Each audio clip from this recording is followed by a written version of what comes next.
Henry Cejudo just took a shot at Dana White after hearing what Dana had to say in an interview with BT Sport regarding Henry thinking that he can cut the line at the 145-pound weight division to fight Alexander Volkanovski. Dana said, "I can tell you this, the Korean zombie has been here fighting. This guy's retired. He's been off for how many years now, and he wants to come in and fight Alexander Volkanovski? You've got guys like the zombie, Josh Emmett, Giga, who's fighting this weekend. You've got these guys that are in here doing it 3 times a year and working their way up. For Cejudo to retire and then just think he should be able to come in and jump into any weight division and take on the champion, it's not how it works." Henry felt slighted by the comment because he felt George St. Pierre was given this privilege when he came back to fight for the middleweight title back in November 2017 after a 4-year retirement. So he jumped on Twitter and said, "No crown, no cringe, no gimmick, just facts. I told Ali Abdelaziz, make this fight happen. This isn't a GSP situation. I defend the belt. The UFC and Dana White don't want to give me a chance to make history. Dana is scared. It's a monopoly. So if I had blonde hair and blue eyes, or if I was a Canadian with an accent, maybe you would give it to me? I defended both my belts unlike GSP. I left on top and retired on that Monday to give the rest of the divisions a chance. You are plain out scared that I will win."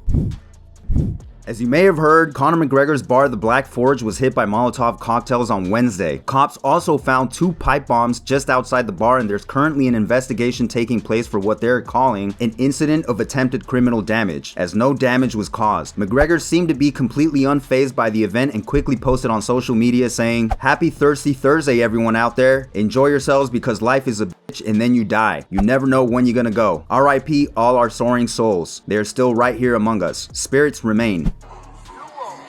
Yeah! Yeah, look at this! You don't name your new little Muppets!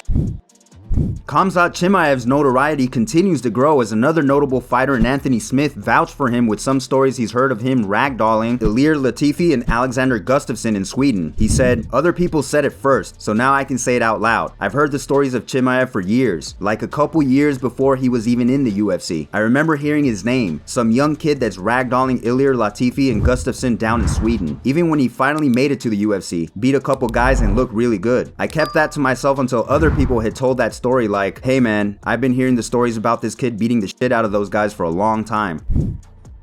Brandon Moreno jumped on Instagram to tell a comical story about how he had gone to 3 interviews yesterday where the host of the show commented on how he looked much bigger. He jokingly said it was thanks to a little steroid use. Then he said USADA came to pay him a visit the following day. Check it out. Dato curioso, señores, el de ayer tuve 3 entrevistas donde me hacían el comentario de que me miraban más grande, que me miraban más fuerte. A lo cual yo decidí bromear un poco diciendo que bueno, que los esteroides ayudan un poco. Y bueno, es curioso porque el día de hoy me cayó USADA. Vamos a ver cómo me va. Since the announcement of Covington versus Masvidal, both fighters have been silent. Colby decided to break that silence and said, "Street Judas gets buried in Sin City March 5th.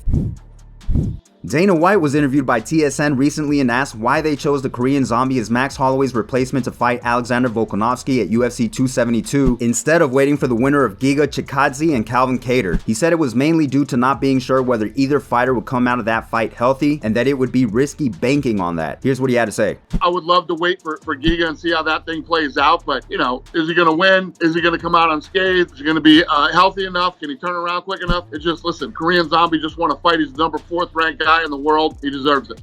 Dana also went on to say that Leon Edwards would be getting a title shot versus Kamaru Usman after praising him and not giving him the respect he deserves for signing a bout agreement to fight Khamzat Chimaev. He said, 100%, that kid's had a rough run and he deserves it. If you look at it, Colby Covington lost to Usman twice, Gilbert lost, Leon's next. He's number 3.